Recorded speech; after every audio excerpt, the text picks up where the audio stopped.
I have said before that I dislike extractive metaphors when it comes to Shakespeare, mining the text and the like. Following Maddie Syatt's call at the 2021 Globe for Globe to return our thinking to the circle, I've been thinking about how teaching, writing about, and especially staging Shakespeare can approach these texts not as rare minerals to be mined, but as renewable cultural resources. Such an approach might lead to another, more ecological metaphor: Shakespeare as a way to scatter seeds. Shakespeare continues to receive an overabundance of financial resources and educational emphases. At the same time, ideas about environmental injustice, climate change, and inequality are being censored by the governments of my country and my new state. In this moment, Shakespeare can be a sort of Johnny Appleseed, a distributor of ecological wisdom, scientific consensus, and cooperative solutions. Rebecca Solnit writes of the way tiny seeds germinate underground, that ideas travel from margin to center, from outraged reaction to widespread acceptance, from rights campaign to established law, the way germinating seeds would crack the surface that seemed solid and stable. And there are more germinating seeds than we think.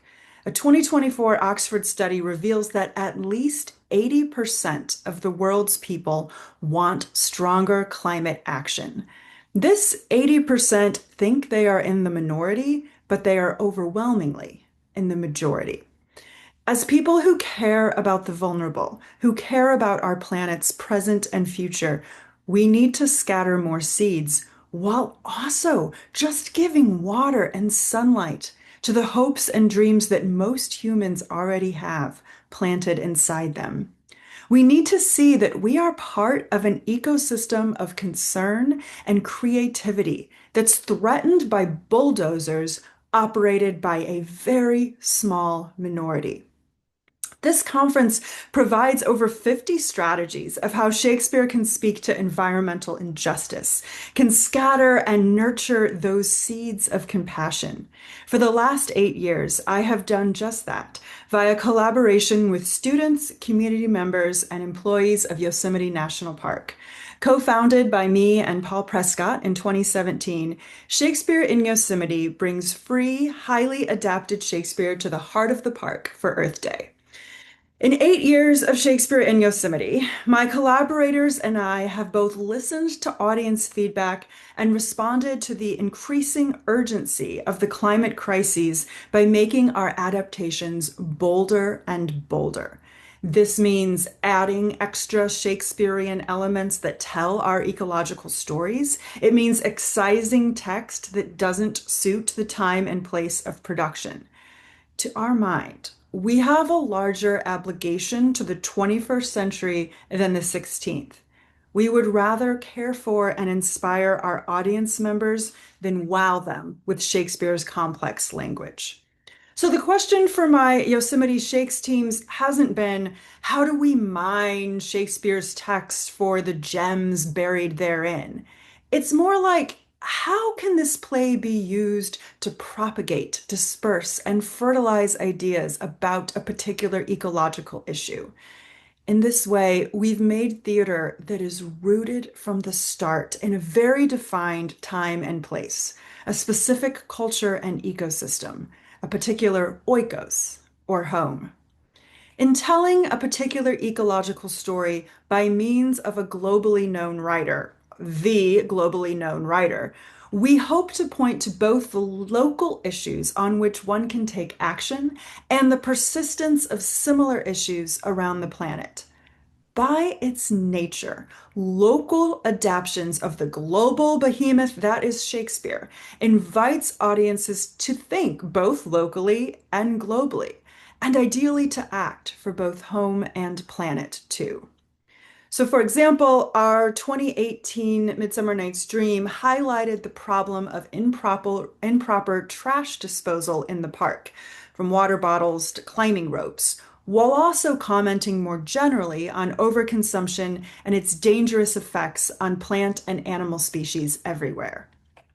These same greedy diseases that harm Yosemite's ponderosa pines and mule deer, personified via fairies named after these and other native species, this same disease hurts plants and animals the world over. In 2024, we used Dream Again, this time with time-traveling fairies from 1934 who prompted reflection on the way decisions and actions remade the world over the previous 90 years. Actions of the 1930s had specific consequences in Yosemite, in California, and around the world. We've used As You Like It twice, too, both in 2019 and this past April. In both versions, Orlando hung poems on trees accompanied by science characters who hung real scientific research on them. Thus, the Arden surrounding the audience was populated by stories of destruction and resilience from the Sierra Nevada mountains and beyond. By indicating clearly that our Arden was Yosemite, we invited audiences to care about how all the Earth's Ardens harbor the trees and watersheds that keep this planet livable for our planet's creatures, ourselves included. In 2021, Yosemite played the role of the Wild in Imogen in the Wild, a filmic adaptation of Cymbeline that linked misogyny to land abuse, a violent pairing seen throughout this Earth's history. Our Love's Labor's Lost of 2022 celebrated the way youth movements of the late 1960s led to the first Earth Day in 1970, followed by the creation of the U.S. Environmental Protection Agency, the Clean Water Act, the Clean Air, and the Endangered Species Acts. 50-some years later, the progress that these protest-driven environmental actions inspired is under grave threat in my country. In perhaps our boldest adaptation yet, our 2023 Romeo and Juliet, Benvolio died rescuing Tybalt, a social media influencer, when she fell in rapidly moving water, something that happens in Yosemite. The Montagues and Capulets had to evacuate the park due to a fast-moving forest fire. This also happens. And throughout the play, we told the story of the reintroduction of the nearly extinct red-legged frog to the Yosemite ecosystem, which our Romeo was assisting with. The conclusion of the show ended not in teen suicide, but in celebrating this real-life conservation win, which is one of many stories of hope and regeneration that are out there if we look in the right places. All of these adaptations prioritized localized, ecological storytelling. To do that, we need to move beyond Shakespeare, a dead white Englishman who didn't write about red-legged frogs, who didn't represent many indigenous voices, and likely none in their own words, and who didn't fill his work with climate change data or calls to action from activists. I'm not particularly interested in debates about when a production is an adaptation of Shakespeare or when it is something new. My collaborators and I know from experience that calling a show Romeo and Juliet brings in thousands. We also know that this old story of youthful love across petty divisions has never been in copyright, so we can do whatever we want with it. We can graft onto it what we will and lop off what we will too. For instance, the final words in our production of Romeo and Juliet came from Octavia Butler, just as Ramid Wal Kimmerer pervaded the conclusion to our recent As You Like It.